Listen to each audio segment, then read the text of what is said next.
The state we're in the moment, the state we're in any moment, powerfully impacts the meaning we associate to something. The state we're in the moment powerfully impacts the meaning that we associate to something or that we assign to something. So one way to change what things mean to you is just change your darn state. Is that true? I mean, if you're feeling great, do things just kind of bounce off you that normally if you're feeling upset? Would you change the way you look at them probably, change the way you feel about it? You bet. So we need to really still manage our state, and we talked about that a great deal last session. I want to make sure that that's part of your life's work. Because your life's work is really learning how to live in a way where you spend most of your time enjoying yourself, very little time in pain.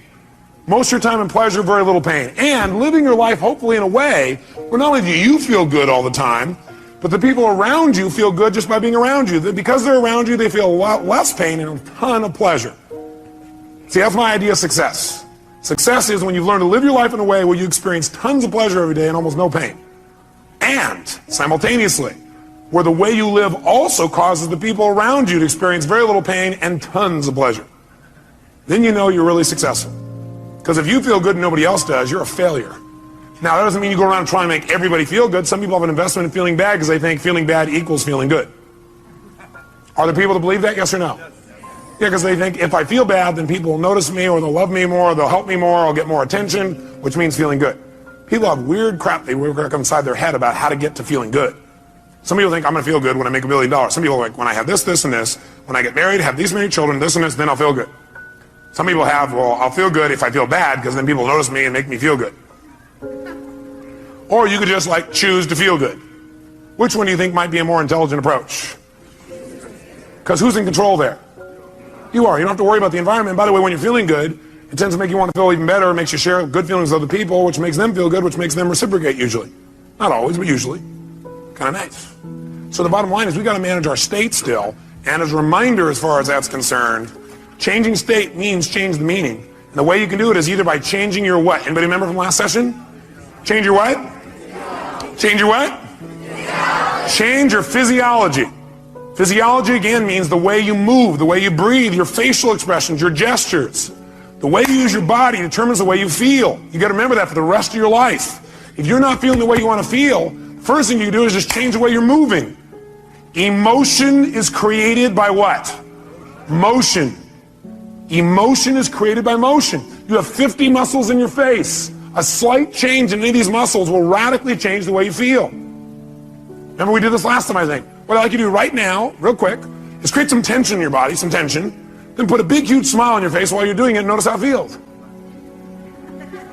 How many feel somewhat excited when you feel this? Let me see your hands.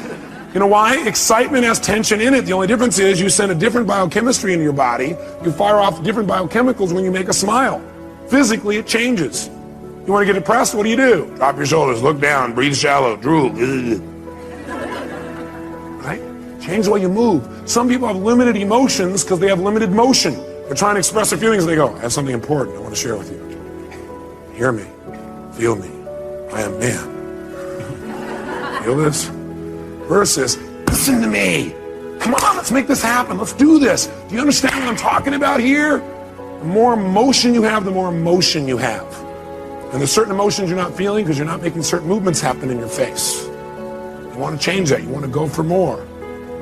See, did I mention to you last time, did we talk about how certain people who live together for a long time begin to look like each other? Did I mention it? Do you remember why? Because in order to be in rapport, we like people who are like us. So we mirror back similar facial expressions. We do it enough and we literally mold our muscles to be in that way. And we use those kinds of emotions on an ongoing basis. A lot of people look like their dog. I don't have the explanation for that one. I don't know if they're mirroring in that case, right? Maybe they're trying to pick somebody like it, right? But see, the thing we got to realize is we got to control our physiology. So throughout this day, as last time, I want you to remember to live at level 10. You remember what that means? Living at level 10 means what you got to do is ask yourself on a scale from 0 to 10, where's my level of energy? 0 is dead, 10 is unstoppable. Which level is going to allow you to get more out of this weekend? Which one? 10, without a doubt. If nothing else happens from you coming to these fortune programs, but every time you get here, you demand from yourself for 4 days to live at level 10. Do you think you might develop a little stronger emotional muscle, yes or no? And pretty soon what used to be hard to do, like demanding 10, is the way you live. It's easy. It's like you can live that way easy, no problem. And now you go home and you live at that level. Does that impact your patients? Yes or no? Does that impact each other in the office? Yes or no? Does it impact your home life? Does that impact those ecstasy ideas we had about the relationship at home? Yes. See, if you're level 10 every time with your personal relationship, would that enhance it? Yes or no? So how do you determine whether you're at 10 or not? You decide to go there, and the way you decide to go there is you got to ask yourself on a regular basis, where am I? See, I found the more you measure something, the better it gets. But if you don't measure it, you're not going to do well. If you set a goal on New Year's Eve, and then you check next New Year's, you're in trouble. Because you had one correction. It was at the end of the year, and it was too late. Once a month, you got a better chance. Once a week, you can really have. Once a day, you won't have a bad year, you won't have a bad month, the worst you have is a bad day. The more we measure, the better we get. So what we've got to do is ask ourselves, where are we on a scale from 0 to 10? Where are you right now on a scale from 0 to 10? Sit right now like you would if you were at level 10. Okay, that's clear, you weren't at 10 then, isn't it? Come on, sit the way you'd be at level 10. I mean, absolutely, totally energized, excited, having fun, being outrageous and playful. Sit the way you'd be sitting right now if you're at level 10. Come on. And most, oh, you're not at 10. Come on. Come on, this is not 10. Let me see 10 here. Come on, even more energy, come on. Most of you would probably have to make some noise or do something with your body to get to level 10. Come on, wake your body up. Come on, come on, come on, come on, come on. Come on, wake your body up. Come on. Come on. Come on.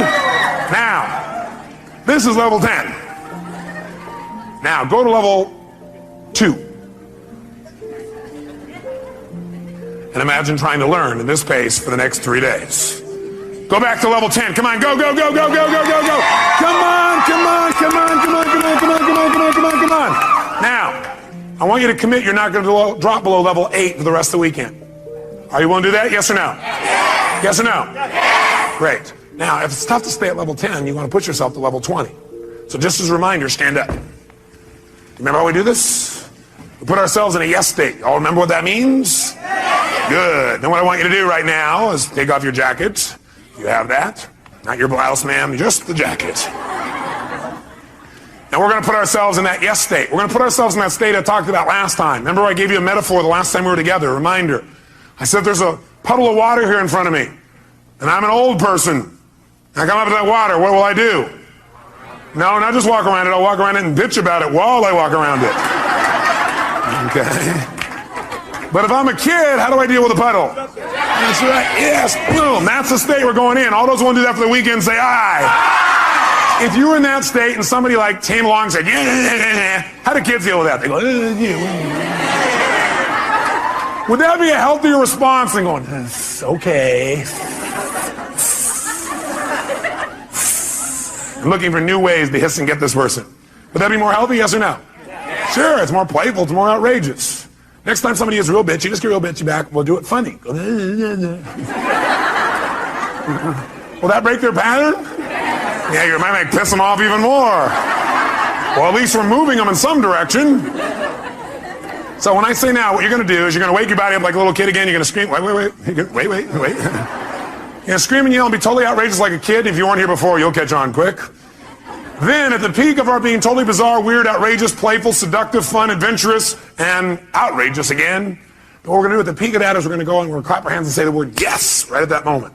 And when you clap your hands and say yes at that moment, your job is to create more energy, more excitement, more outrageousness than the moment before. We'll do it faster and faster. At the end, we'll do the world clap. But what I want you to do is go to level 20 on this. On a scale from 0 to 10, you're going to go to level 20. You go, that's impossible. That's why we're going to do it. Because also, once you've been to level 20, level 10 feels like you're relaxing by contrast. Okay, first let's just try the word yes strongly. Notice how it feels again. Ready? Yes! Say it again stronger. Yes! Oh, even stronger. Yes! One more time. Yes! Does that feel pretty good? Yes! Okay, good. Now, let's put it all together. Be a little kid again, be outrageous, create some energy, come on.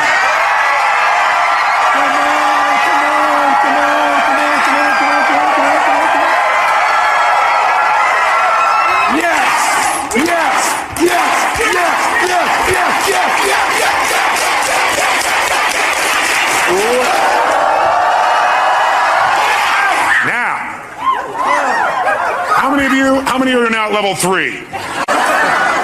Now some of you here for the first time going, what have I gotten myself into? It's a cult! It's the yes cult.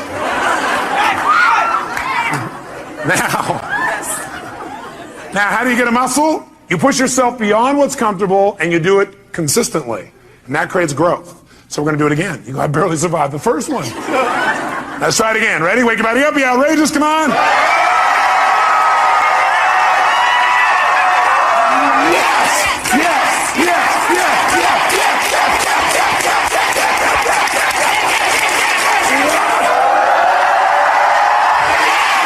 Now, in this state, if somebody had some petty upset with you, could you handle it?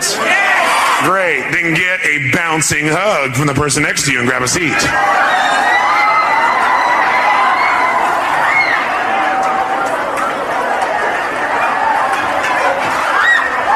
And grab a seat. All right. We said there were two ways, though, that we could change our state. One was to change our what now? Nice and loud? Or the other is to change our focus. Change the way we're representing things to ourselves. Like picturing things in our head is one way we focus. Somebody doesn't show up on time, we picture in our head, I'll see why, because they're out there messing around, because they don't care about me, because this and this and this. Another way we focus is by what we say to ourselves. We represent, oh, well, they're not doing it probably because they don't really love me. We talk to ourselves in certain ways. We get all these negative feelings. But if we change what we focus on, we change what we feel. If you think of something you're afraid of and you focus on it, will you feel it? You bet. If you wanted to feel depressed right now, how many could pull it off? No problem. How would you do it? You remember, don't you? A little reminder here. Just put yourself in a lousy physiology. Or, easily, another way you could do it, of course, mess up your biochemistry, eat in a way that drops your blood sugar through the floor. Or else could you pull it off? All you have to do is think of something that once happened that made you feel bad. Something from the past, and remember it again. That seems very intelligent, doesn't it? And feel bad about it once again. How many of you would go to a movie that was terrible over and over and over and over again? How many would think that would be real intelligent? Let me see your hands. But if one of your friends said, yeah, I'm going to this movie, I hate it, sucks, I'm going back there again. You go, how many times have you been to this movie? About 4,000. What would you probably ask them? Why would you go back there? Well, because I have to. Would you believe them? I don't believe you either when you tell me that. But I always believe in you because I know you know better. You don't need to go to those movies anymore. They're a bunch of myths anyway, made by poor directors. Lousy writers, lousy producers. You're a better producer, director, and writer now. You're probably even a better actor or actress. So why not create it the way you want it instead of seeing the same old movies over and over again? Most producers I know don't sit and watch their worst movies over and over and over again and feel bad about them again. What most of them do is they go, that was part of my learning experience. Time to move on. How else could you feel bad, by the way? You could do it currently, couldn't you? All you have to do is think of something you think you've lost that maybe hasn't even happened. Right? Or think of something that you want but you're not getting right now and feel bad about it. Or you could think of something that hasn't even happened yet and feel bad about it in advance. Can you do that? Like, oh my God, and focus on, what if this happens? Oh God, it feels terrible, oh gosh. Remember, a coward dies 1,000 deaths. A courageous man or woman only once. Because the coward runs it through their head about 8 million times and feels like they're dying 8 billion times. If you have any faith, any courage, then if it really ever does happen, you'll just deal with it once. You feel the pain only one time instead of stacked over and over and over and over again. If you want to feel good, could you do that? Sure. Would a producer go back to some of their best movies and see them again, do you think? Yes or no? Would they even share some of those movies with their friends? You know what some people do? Some people actually take the worst movies of the past and go share them with their friends, their worst movies. Tell them all about all the gory details of it. And the friend goes, yeah, that's really great. Yeah. But see, a real great producer director shows them their current films, shows them some examples of films that are about to come called previews. Previews are rather exciting usually. Or they show them the best films of their past and share those with them so that people get to enjoy more of their life. Maybe even learn something. Who knows? But you could remember something that once happened that was great, feel good about it. You could think of something right now that you could feel great about, or you could think of something that hasn't even happened yet and feel good about it in advance. What determines what you focus on, though, is one thing: the questions you ask yourself. The questions you ask yourself determine what you focus on in that moment. What questions you ask are usually controlled by your beliefs. Because you could ask any question, but unless you do it consciously, you'll just ask the same questions that are in alignment with your old beliefs, your old BS, belief systems. So the bottom line is we've got to ask better questions. And I will tell you the question I want you to learn to ask the next time you get upset with someone. This is the first question I would ask myself if I were you. What else could this mean? What else could this mean? I will know a person is intelligent when I say this and this happened. I started to get upset, then I thought to myself, well, what else could this mean? You know, maybe it doesn't mean what I think it means. Maybe they weren't really being harsh. Maybe what it means is they're stressed. Maybe what I'm hearing from this person about what they said about me is not true. Maybe what it really is a distortion. Not that they mean to distort, but it's a distortion. Maybe what I've heard this person said about me is a deletion. Maybe this person is generalizing. Maybe this person heard it through somebody else. Maybe that person misinterpreted what I said. Maybe this whole thing isn't accurate. Maybe it's accurate, but they're stressed. Maybe I'm just stressed right now. Maybe what this really means is I'm stressed and I need to get more resourceful and be more loving. And I can handle this. Maybe what this means is it's a chance for me to go to the next level. What else could this mean? You're only upset when you've decided on a meaning that creates an upset. So if you're feeling upset, what else could this mean? Because again, how many of you have ever thought something meant something and been upset about it later on found you were wrong? How many have done this? So wouldn't it be smart as a first step to always ask, what else could this mean? And search for other possibilities. See, with my friends, I always do this. If I care about somebody, I always do this. And what I've learned to do is even with people I didn't so much care about or didn't even know. What else could this mean? See, that makes your whole life open up and expand. See, once you think you know what everything means, you're in deep trouble. Because when you're a kid, you know what happened? You used to have this big giant doorway. But then you became an adult, and you noticed the door. And you started to say, I know how this door works. And you close it a little bit. You said, I know how the world is, and you closed it more. I know the world is, and pretty soon, now you know how the world is. You absolutely know how the world was. See, when you're a kid, you didn't know how the world was. It was just amazing how big the world was. It was amazing how much wonder there was in the world. How much you could learn, how much you could grow, how stimulated you were. You were stimulated by all kinds of things because you didn't know for sure what everything was. You're always curious about what things were. But as an adult, you now know what everything is. And if it doesn't fit in there, it's wrong. We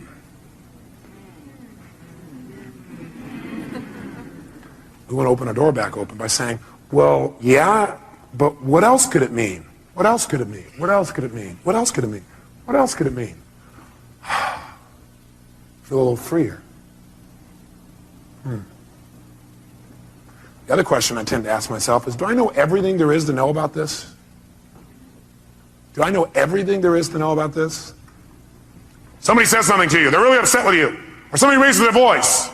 That means they hate me. What else could it mean? Well, it could mean they're stressed. Could mean they don't understand. Could mean they don't even realize they're yelling. Could mean that they need some support. Could mean what I know it means. It's a cry for help.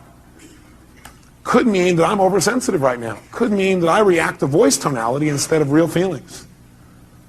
Could mean nothing. Could just be something that came and went. Do I know everything there is to know about this? No, I don't know everything there is to know about this. I mean, there's all kinds of things that could be going on. I don't know. Opens your world again. We're going to teach you to do this in a format that makes sense. Now, the thing that happens, though, if we want to be able to really take control of our meaning is we got to pay attention to our emotions. So in your notes, write down emotions. And under emotions, in fact, you might want to write the word negative emotions. Negative emotions. Negative emotions. And then as soon as you write it down, cross it out. The word negative, anyway. What are some of your negative emotions? Tell me what they are. Fear, what else? Pardon me? Hate, what else? Anger, what else? Guilt, what else? Worry, what else? Upset, guilt, what else? Frustration. I got a question for you. Are they really negative? I'm here to tell you there's no way they're negative. Every emotion you've ever had in your life serves a purpose. The problem, the reason it's negative is you've been calling it negative instead of getting the message it's been trying to give you. Every emotion you have, including those you think of as negative, those ones you call negative emotions, I call them emotional messages. I also call them calls to action. All those negative emotions, as you used to label them, are really a call to action. Fear is a call to action. By the way, do you feel that call to action in your body when you're afraid? Yes or no? Does your adrenaline start pumping? Your whole system start gearing up? Emotions are a call to action. And the call to action says one of two things has to happen in that call to action. It's a message. Every emotion is a message. A call to action. And the action and the message it's trying to give you is that you need to change either, number one, your perception of this, or number two, your current actions. Every negative emotion you've ever felt is not negative. Now, you may be overusing them, I'll agree with you. You may be indulging in them, I agree with you. You may not be getting the message from them. What's making it negative is you're not getting the message it's trying to give you. But every emotion, fear, frustration, hate, anger, guilt. All of those emotions are here to serve you if you get quick the message. But what most of us do is we just indulge in the emotion. So we never get the message, and that's why it's negative, because it starts screwing up your body, because what it is a signal to act, and you're not acting. That's why you feel sick to your stomach. You're not acting. You just keep on indulging emotion, not hearing the message. So the message is always, you must change something. Negative emotions are saying you got to change something. Either change the way you're perceiving this, change the meaning you link to this, change your perception, change your focus, or change your actions. Change what you're doing because it isn't working. That's why you're having that emotion. Don't make your emotions wrong. Appreciate them. Be grateful for them, but immediately then ask yourself, hey, what's the message that my emotion's trying to give me here? What do I need to change? My perception or my actions? Does this make sense? Yes, no? So then, how do we make use of it? Well, first of all, notice this. How do most of us deal with our emotions? Well, most of us deal with our emotions by suppressing them. In fact, before you write that down, actually, I put over here 4 ways to deal with emotions. 4 ways to deal with emotions. I think the number one way most people deal with their emotions is they try to avoid them. By the way, how effective is that? No. You might do it for a moment or two, but most people, they just try to avoid feeling. Isn't that true? People who don't like to feel negative feelings are so afraid of negative feelings, they try not to feel any feelings. Now, if you don't feel any feelings, you're really going to have some pain. Because that's what life is for. Life, part of the juice of life is expressing and feeling. But sometimes people have had so much pain, they say, I don't want to feel anything. It never works, because eventually it comes out anyway. And then you feel bad about never having felt bad. You feel bad about the fact you didn't feel good. You have a sense of loss because you didn't feel things. Second way people try and deal with their emotions is they endure them. They're going to grunt it out. I'm going to endure these. I'm going to make it through this. I'll hang on to this. And again, this doesn't work. Now, they may try and disassociate after a while here again, or they may try and suppress the emotion. I'll just endure it. I'll just keep pushing it down, and I'll make it through it. I'll just endure it. That doesn't make it better either. Third way, what some people do, I don't know if you've ever seen this happen. I'm sure you've never done this. People compete to see who feels the worst. Some people do is they keep track of their emotions so they can share them with other people and compete. So somebody says, oh man, I feel like hell. Oh, you feel like hell. Let me tell you how I feel. You think you got a problem. Let me tell you my problem. You think you got the biggest problem. Check out my problem. It stands out to here. And people sit there and try and argue about who's got the worst problem. Right? Or the fourth thing that I don't have up there that I'd say, the fourth thing that people do is try and share their pain. Share their problem. They think, oh, I can get rid of my emotion by sharing it with others. So they try and get other people to feel bad too. That way we'll be friends. We can share in the pain together. We must love each other. Are these very intelligent ways to deal with your emotions, yes or no? No, you don't want to avoid them. You don't want to endure them. You don't want to compete for who's got the biggest and worst emotion. Try and make yours worse than somebody else's. You don't want to share them. Make them feel bad too. What a friend you are. Instead, what you want to do is step 5. Learn from them and utilize them. You want to learn from them and utilize them. Now, in order to learn from them and utilize them, in order to change an emotion, we have to change what something what's to us. Starts with an M. We have to change what something what? Means to us. When we change what something means, we transform our emotion. We have a transformation. Does that make sense? In other words, if I'm feeling really upset about something, I'm angry. Do I have to communicate that to get off my anger? No, not necessarily. I'm angry because of the meaning I linked up. What if I change what it means in my head and I realize, hey, that's not what it means? Then will I feel angry, yes or no? Yes or no? If I'm really angry about something, I'm angry because of what I've linked up to it. I'm saying, well, I'm angry because they did that and that means this. But if I really analyze it and I look at it for a while and I go, God, that's a bunch of crap. It doesn't really mean that. Then I've transformed my feeling. Do I now have to go to that person and say, what you did made me angry? Yes or no? Yes or no? No, because I don't have that feeling. I truly don't have it. I'm not suppressing it. I've transformed it. Suppression, however, is when you keep the same meaning. That you keep the same meaning. You're upset about something and you keep the same meaning. You don't change the meaning. All you try and do is stuff the emotion. You try to pretend it's not there. That's suppression.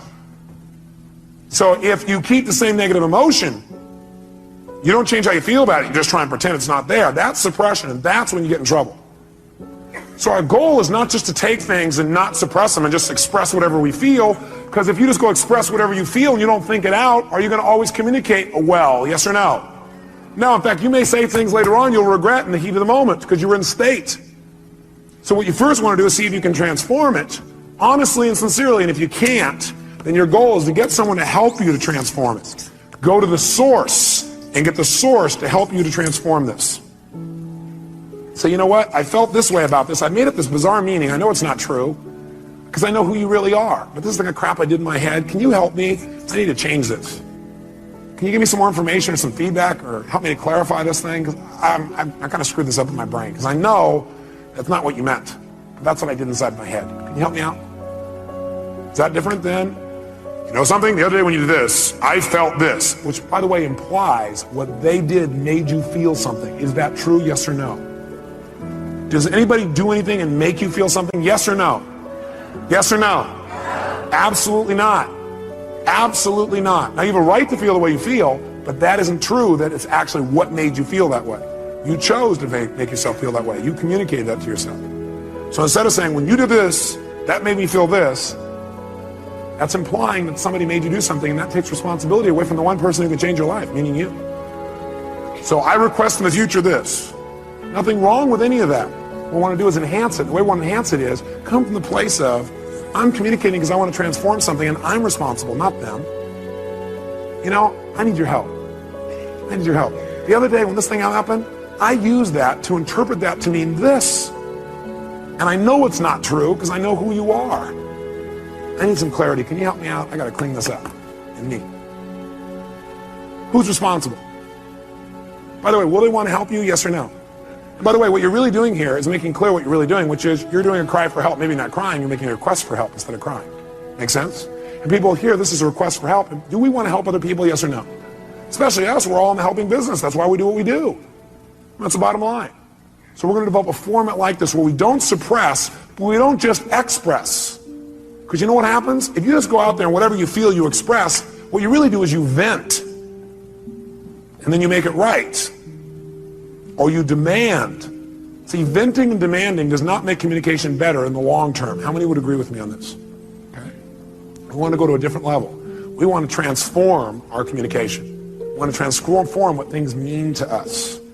Now, here's what I want to be able to have you do. I want you to be able to take the emotions that you're experiencing and be able to deal with them quickly. So I want to give you 6 steps to changing or dealing with, not dealing with, but I guess utilizing is the right word. 6 steps to utilizing any emotions you feel that you used to call negative, which now I call emotional messages, or calls to what?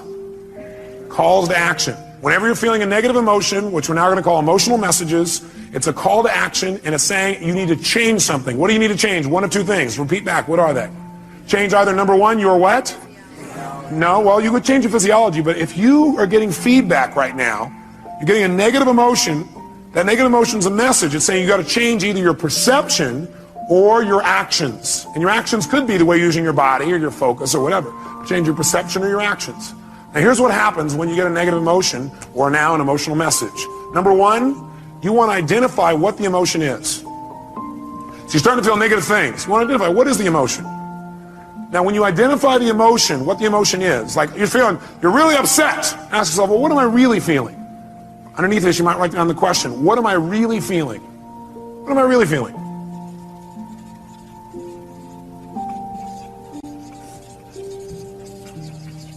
So when you say, I'm upset, I'm going to say, what am I really feeling? And what might your answer be when you say, what am I really feeling? I'm upset with this person. What am I really feeling? I might be feeling hurt. Does that change how you feel in that moment as you identify that? Yes or no? Yes. And when you say, what am I really feeling? You might put a little note in your notes. Use some TV. Use some TV when you come up with your label. Transformational what? Vocabulary. So instead of saying, I'm destroyed, I'm devastated, I'm humiliated, you might say, I'm feeling a little bit hurt. Use TV and use what I call softeners. Softeners are the words like a little bit. So softeners and TV. Here's the second key. Once you've identified what it is, and by the way, usually it's going to be, I have a sense of hurt or a sense of loss. Almost all emotions will probably come down to that in most cases. Is that true? In most cases, not all. Second thing you do, acknowledge and appreciate the message it has for you. Don't deny your emotions. Don't avoid your emotions. Don't suppress your emotions. Don't make them wrong. Don't share them. Start by identifying what they really are and then acknowledge and appreciate the message it has for you. In other words, acknowledge, hey, this is a real emotion. I'm glad I'm having it. It's going to have a great message for me. Then go to step 3. Get incredibly curious. Get incredibly curious as to what it has to offer you, as to what the message is. Get incredibly curious as to what the message is. Underneath this one, number 3, as you get incredibly curious as to what the message is, write down the question. What is the real message this emotion is giving me? What is the real message this emotion is trying to give me? What is the real message this emotion is trying to give me? I'll offer you some ways to do this. Let's do all 6 though so you know where we're going. Step 4. Okay, the question on 3, some of you are still there. Question number 3 is, what is the message this emotion is trying to give me? What's the real message? Number 4, get yourself to feel reassured that you can deal with this emotion. Get yourself to feel reassured that you can deal with this emotion. See, a lot of times the stress is, oh my God, how am I going to deal with this? So get yourself reassured you can deal with emotion. And the way you do that is, remember a time when you've dealt with this emotion successfully in the past. Remember a time when you've dealt with this emotion successfully in the past. So if all of a sudden you start to feel depressed, that's a pretty negative feeling. I, first of all, would not call it depression. I'd say a little bit down. But the first thing you do is you go, okay, I'm feeling this terrible feeling.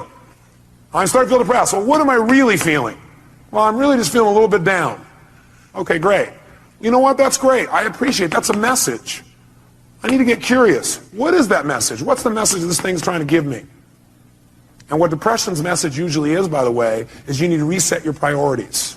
That you don't feel like you're in control. That you got too many things going at once. You feel out of control when you're depressed. So what you have to do is set some priorities and go do the first one on your list. That's what the message is telling you. You feel out of control. The way to get in control, reset your priorities and go do one thing and complete it. The minute you do, your self-esteem will go right back up. So that's a message. So what's the message it's offering me? And by the way, I'm going to teach you the 9 most powerful emotions that you probably experience, what their messages are. So you won't have to wonder about this. You'll know what they are. Step 4, get yourself to feel reassured by remembering times when you've dealt with this in the past. Have you ever felt a little bit down before, or what you used to call depressed? How many have ever felt that way in the past? Let me see your hands. How many have dealt with it? Let me see your hands. Great. If you remember that, 2 things happen. You're going to feel reassured you can deal with it, plus you're going to remember how you did it, which means you can use what you did in the past to change it right now. Why wait? Most of us forget the best parts of our past, which is how we dealt with things and turned them around. We just remember the negative feelings. That's kind of weird. Maybe we need to manage our memories better. Remember the things that have resources for us and forget the things that don't. Number 5, get certain that you can handle anything like this in the future. Get certain. Not only can you deal with the emotion you have right now, but what you should do is use this as an opportunity to be certain for yourself. Get yourself certain. If it ever happens in the future, I'll handle this emotion quicker and easier. Get certain that you can handle anything like this in the future by rehearsing yourself dealing with it in the future. In other words, think of a time in the future where this depression could have come up and feel yourself rehearsing again. Use this as a tool of empowerment. So you remember a time when you were depressed before, you a little bit down, you turned it around. Took you a little while, but you turned it around. You remember what you did. Oh, I dealt with this before, I can deal with it again. And then you say, let me take this opportunity to get certain that I can handle this if it ever came up in the future. And the way I'm going to do that, I'm going to sit down right now, and I'm going to think of, okay, what kind of things might happen in the future? I might get depressed. Well, I might expect something didn't work, feel bad about it. Let me think of a time like that. Okay, let me see myself, hear myself, feel myself deal with it. You see, hear, and feel yourself dealing with it easily. And you do this 2, 3, or 4 times. If you keep doing it 2, 3, or 4 times, then in the future when it comes up, guess what your brain will do? Your brain will go, oh, I can handle this. I'm already prepared. How many are following the logic of this? Let me see your hands. Okay? So get certain you can deal with it in the future by rehearsing. And by the way, remember this. You might want to put this in your notes. Your brain cannot tell the difference between something you vividly imagine and something you actually experience. Your brain cannot tell the difference between something you vividly imagine, where you see it, you hear it, you feel it, you taste it, you touch it, you smell it in your mind, and something that actually occurs. If you doubt this, have you ever had a dream where it was so real you had every physical response to it? How many have had a dream like that? Okay, you can have a dream anytime you want, even while you're awake. All you have to do is rehearse something in your mind enough times, vividly enough, and it's real.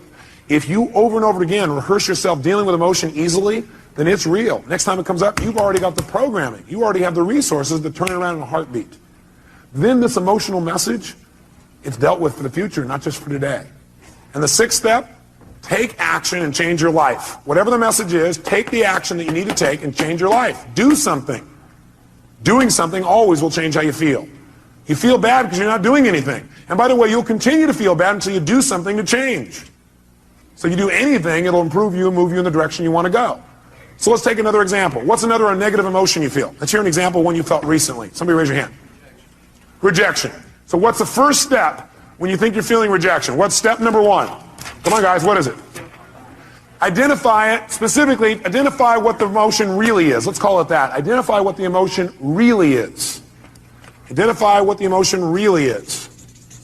So you ask yourself, what am I really feeling? So a person said rejection. What were you really feeling? Shh, no, let him answer. That's your answer. His answer was disappointment. Is that different than rejection, yes or no? Yes or no? Yes, and by the way, when he realizes he's just disappointed, it's not as intense as rejection, is it?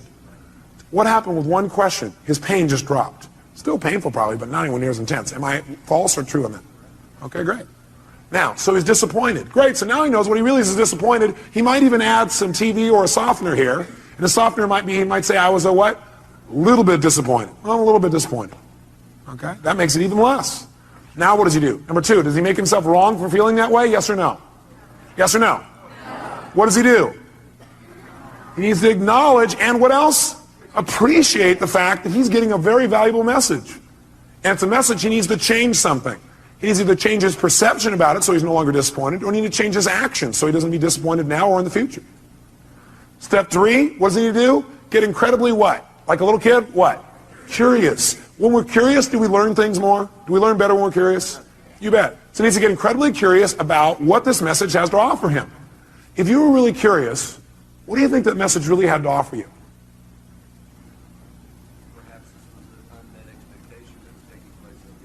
Perhaps this was just an unmet expectation that was taking place up here and it wasn't even reality. What's happening to his level of emotional intensity right now? How many see that it's dropping? Can you see that? Okay, it's dropping right now. You go, great. Can you remember a time, next step is get himself what? What? Great. And the way to do that is get him to what? Remember a time when he's dealt with it. Have you ever been disappointed before and dealt with it? Can you remember a specific time? Can you turn it around, made it good? Can you remember a specific one? Think for a moment of time when you turned around and you made it great. You actually took it, made it to your advantage. Remember a time like that? How'd that feel? So you know how to deal with this, don't you? Well, I got a question for you. What did you do back then that changed it? He redefined the terms he was going to use. He changed his perception or his rules. Great. How'd that feel when you resolved it?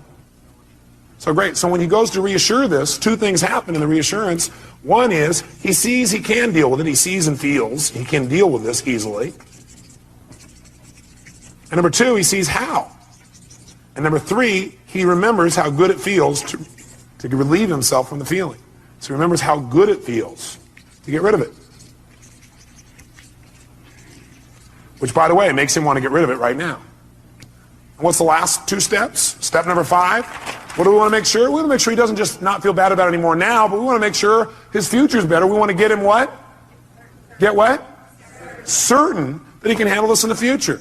So he probably feels pretty certain right now, but you know what I'd like you to do? I'd like you to think some other area in your life where possibly in life you could have gotten disappointed in the future. Some kind of thing that might come up. Can you think of something that could come up and do that? Look, he already knows. Close your eyes for a minute.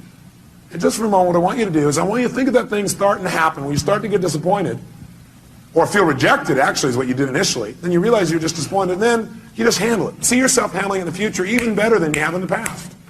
And notice how good it feels the minute you handle it. Can you feel that? Think of another time, something else that could happen in the future, where it might have been a real major disappointment. But see yourself handling it real quickly, real easy, getting off and making it work, and notice how good you feel as soon as you handle it. Got it. Okay, do it one more time. Do 3. Do a third one. Some other area of your life where you're really disappointed. See and feel yourself handling that real easily, real quickly. Got it. Good. How do you feel about your ability to deal with this in the future? More confident. Yeah. How many can hear it in his voice? Can you hear that? He has a depth in his voice. And the last thing is, go take action and change it. He may have already done that if it was changing a perception, or he can go do it physically. How many follow the system? Okay, we're going to do one more. I need a volunteer up here so everybody can see this person, because if you would have saw his face just now, it changed. Somebody who's had an emotion that you really, recently had and it bugged you or created some negative feeling for you. Somebody's got one of those. Oh, nobody in the whole room. Oh, I don't want to be out there. I know what he'll do. Boy, all these people here are pointing to this guy here. Is that your staff pointing at you, Dr. Bob? Dr. Bob, give him a hand. Yes, indeed.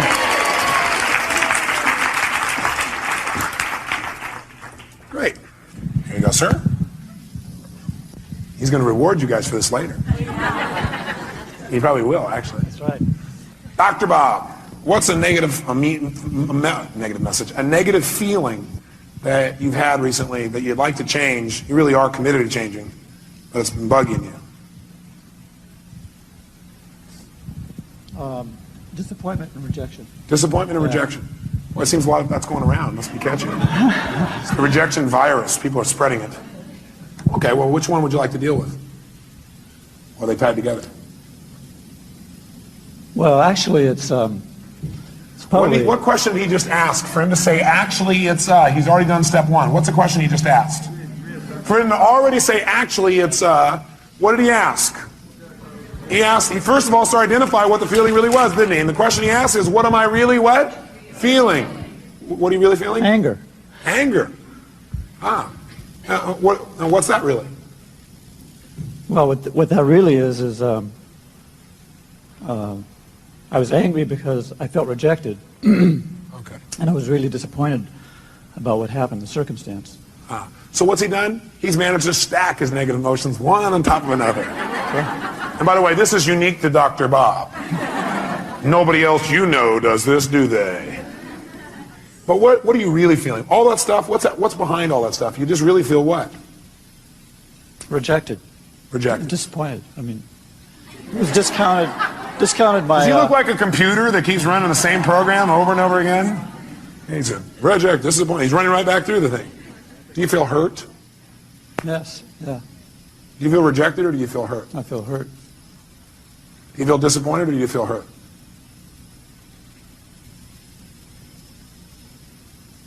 Or do you feel a sense of loss? A sense of loss. Do you feel rejected or do you feel a sense of loss? Sense of loss. Do you feel angry or do you feel a sense of loss? Sense of loss. Do you feel hurt or do you feel a sense of loss? Loss. What does it always come down to?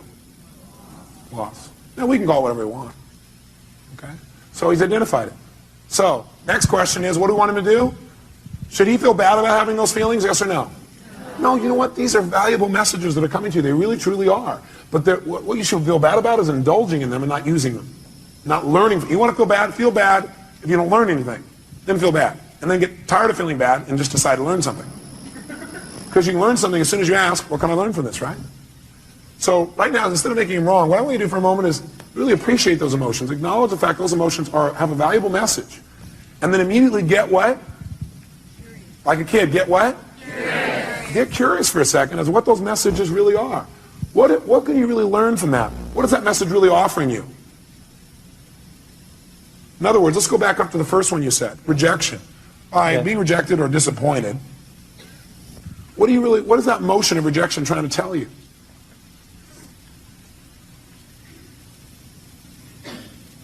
The relationship's important. Love's important. It's telling him that relationship's important, that love is really important to him. Is that a valuable message? Yeah. What was that disappointed in telling you? What was the message it was trying to tell you?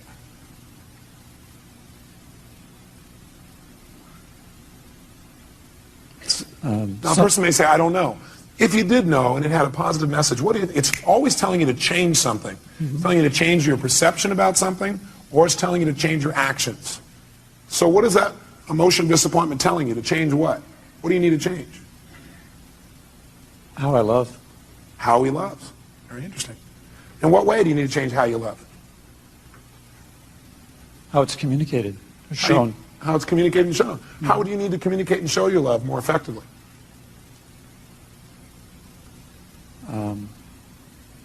I'm curious. Is that better than feeling rejected, disappointed, and lost? Yes or no? Yes. Is this a powerful transformation in this man? Yes or no? Yes. Okay, good. So stay curious, because that's it. Instead of going, oh, I don't know the answer. We don't know the answer, and you're a little kid. What do? You get even more what? Curious. If you don't know the answer, don't go, oh, God, I don't know the answer by that time. I don't know how I feel. Instead go, I'm getting more curious. You have plenty of time, because curiosity is valuable. What would you get? Need to be more,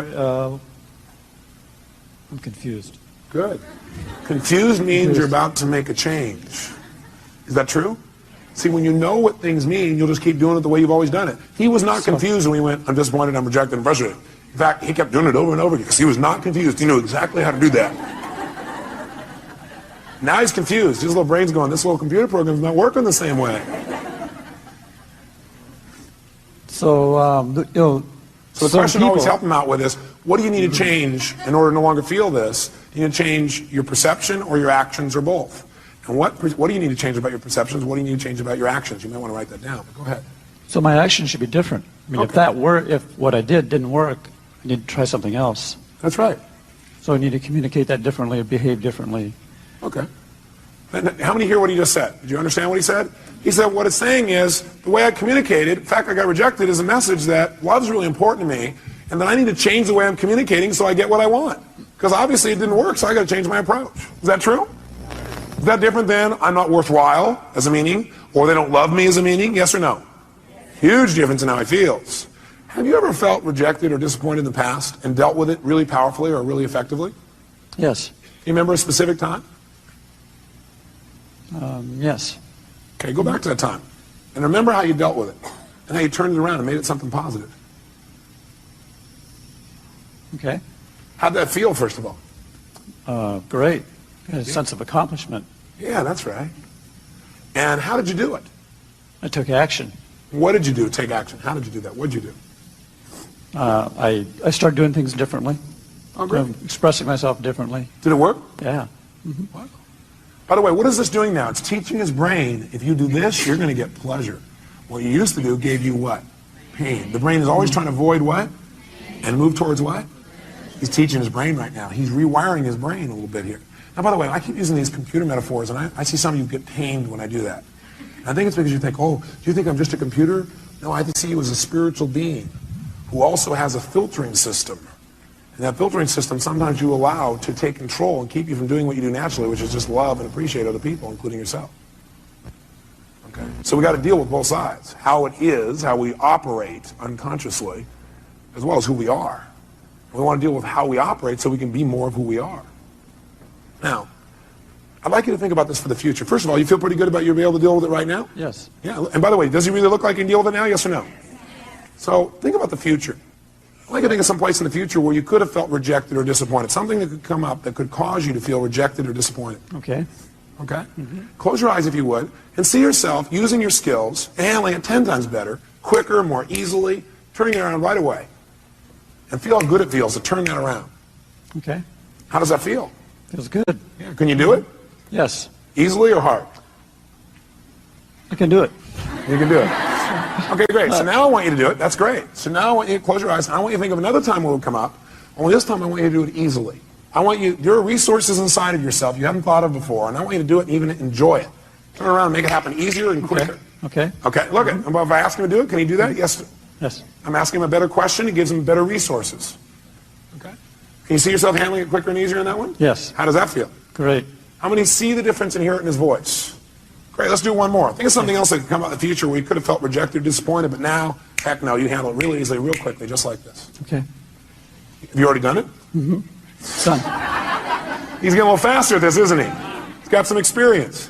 How do you feel when you do that? Super. Super. Look at him. Look at his face. Now, if someone were to say, I'm going to reject you now. Thank you very much. Give him a hand. Thank you very much, sir. Thank you.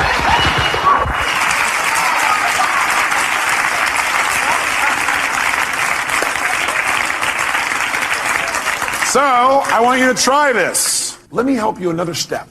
Would it be useful instead of you seeing, well, none of you are inside here trying to search around going, what does this emotion mean? I don't know what it means. Let me give you 9 emotions and what they usually mean. Okay, would that be helpful? Great. Sit up in your chair with some energy then. Put yourself in a peak state. And let's take a look at what 9 of these emotions, or 8 or 7, or whatever I put up here are. Number 1, fear. So if you're feeling fear, what does that mean usually? What's the message? The message always is that you need to change something. Is that true? Yes or no? So every negative emotion means I've got to what? I've got to what? Change something. Either my perception or what I'm doing. Fear means that you got to prepare for something. You're afraid because your brain's saying message is prepare. Change what you're doing and get more prepared. Prepare for something that's going to happen so you're better prepared for it physically. Now sometimes we just indulge in the emotion and we stay in the fear and we really are prepared. For example, let's say you're going to get up to speak in front of a group and you're prepared but you still have fear. It's because you got the message, you did the work, but you didn't shut the emotion off and say, you know, I am prepared. No reason to be afraid anymore. I'm ready. I'm ready. You never told your brain, it's okay. You don't have to give me the message anymore. I've done my work. Okay? So it's saying you need to prepare for something. Maybe it's a physical challenge. Maybe it's preparing for some loss that may be coming up. Something's about to come up, you need to be prepared for it. Okay, just get prepared. But once you get prepared, get off it. Let your brain know, okay, I am prepared, move on. Focus on what you want now. What's hurt? Hurt usually is telling you an expectation you had has not been met. Just telling you, hey, you have this expectation, it's not met. So what should you do when you have an expectation that's not met? You should focus on what you do want now. Write down your notes. Focus on what you do want now. Don't keep focusing on why you're disappointed or how somebody disappointed you or how you feel so hurt by them. Okay? An expectation wasn't met and you need to change your approach. Focus on it. Or it means you need to change your communication. Hurt means you expected someone to treat you a certain way and they didn't treat you that way. So you need to change your communication. You need to come to them and say, you know, I need your help. You know, when you communicate that way, in the past, I've interpreted that to mean you didn't care. I know you care because I know how much you love me and I love you. But, you know, could you help me out in this way? What does it really mean to you when you do that? And then listen. Say, you know, in the future, I really appreciate it if you do it this way instead. Would that work for you? Would you be willing to do that? Okay, great. Fantastic. It's a message that says you got to communicate your needs better if you're feeling hurt. Hurt means I need to communicate my needs better. Or hurt also means I need to meet someone else's needs. So you feel hurt because you didn't meet their needs. That's why they didn't meet yours. Either you're not meeting their needs or you're not communicating how to have your needs be met. Or you have an expectation, you need to move on. This is not going to work out, so focus on what will. Third, anger. Anger is a message that says you have a major rule that's been violated. When you're angry, you have a rule that's been violated. We all have rules about how things must be and how they should be. And boy, some rules, if somebody violates some of our rules, man, we really get angry, don't we? By the way, you may also be angry because you violated your own rules. Is that true? Yeah, you're not doing what you believe you must do, and you get angry with yourself. Sometimes we get angry with ourselves, we spread that out towards somebody else, find somebody to lay blame on. 4, frustration. Frustration is a message that what you're doing isn't working, and that you need to what? Change. If you're frustrated, it means you still can succeed, but you got to change. You're frustrated, says God, something's here and you know you could succeed and you're frustrated because what you're doing isn't working. Change and you can still get what you want. Flex. Disappointment. Disappointment's a message again. You expected something to happen, it's not going to. So immediately focus on what you want now. Focus on what you want now. It's a message that you have to get off it. You need to let go of something and move on and focus on what you want now. Guilt. Guilt is a powerful emotion if it's not abused and overused and indulged in. Any of these emotions are lousy if you indulge in them. Would you agree with me on that? Sit there and indulge in your fear and your hurt and your anger. Indulging means you keep focusing on the feeling instead of getting the message and moving on and learning. Guilt, though, can be valuable. It's telling you you have violated one of your own standards. And you need to do something immediately to be certain you won't do this again. You're having that pain of guilt because your brain is saying you just violated one of your most important standards of your life. You violated one of your own values. And you're going to keep getting this pain until you make yourself certain you're not going to do this again. You know what some people do? They just keep going back and feeling guilty about what they did in the past. The message is saying, get clear you broke your own rules and commit no matter what, you're not going to do it again. Make it clear, be certain you're not going to do it again, and your guilt will go away like that. Because that's the purpose of guilt, to make sure you don't violate your standards and make sure you do it well in the future. Could your standards be unreasonable? You bet. There's a woman in this room I heard about, was feeling guilty because last night she came here and she wasn't with her kids on Halloween. Oh my God. Can you believe that? Let's all look at that person. I don't know where they are. Let's pretend we can see them and give them dirty looks. How dare you? Come on, every turn the person, how dare you? Now, you know something's funny? We all have rules. Are rules always fair, yes or no? No. Sometimes we have totally unreasonable rules. Like in order to be successful, we have to change the entire world tomorrow, have everybody happy all the time, have everybody love us at every moment, have our kids be thrilled, make $8 billion a year, right? It's been pretty hard to meet that rule. So sometimes the feedback you're getting about frustration or disappointment is, sometimes it's saying, you got totally unfair rules for yourself. Sometimes when you're angry, you may be saying, your rules are too stringent for other people. Maybe you need to remember about those people with quintuplets. Have a few less rules. You have a lot less anger. Does that make sense?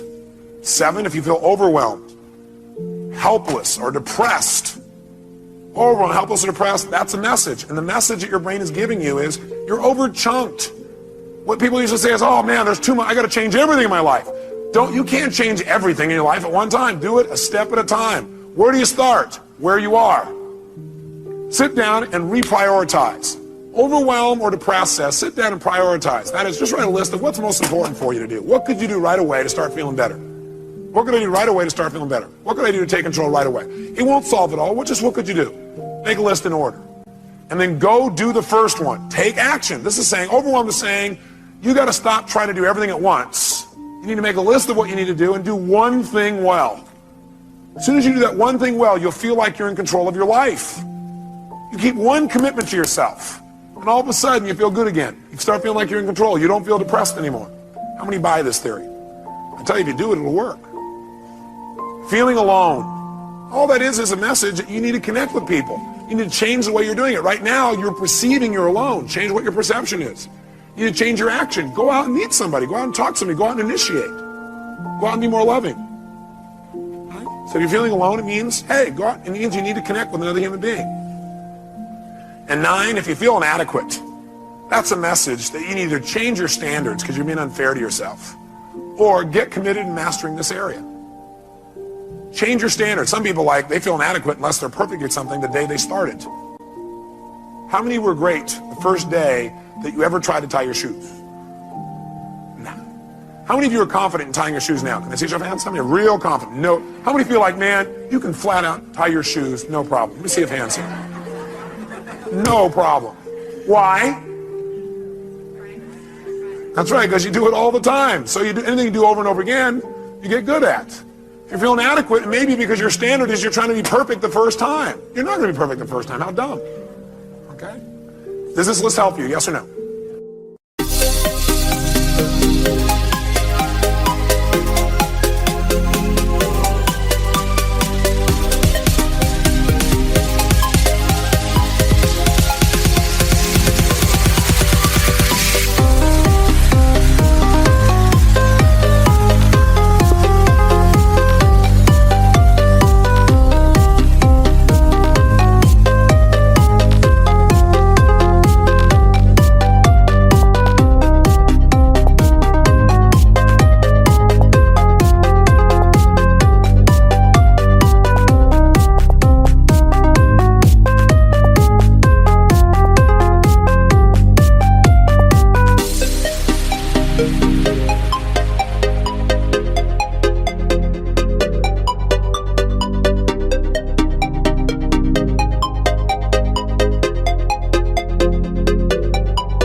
you.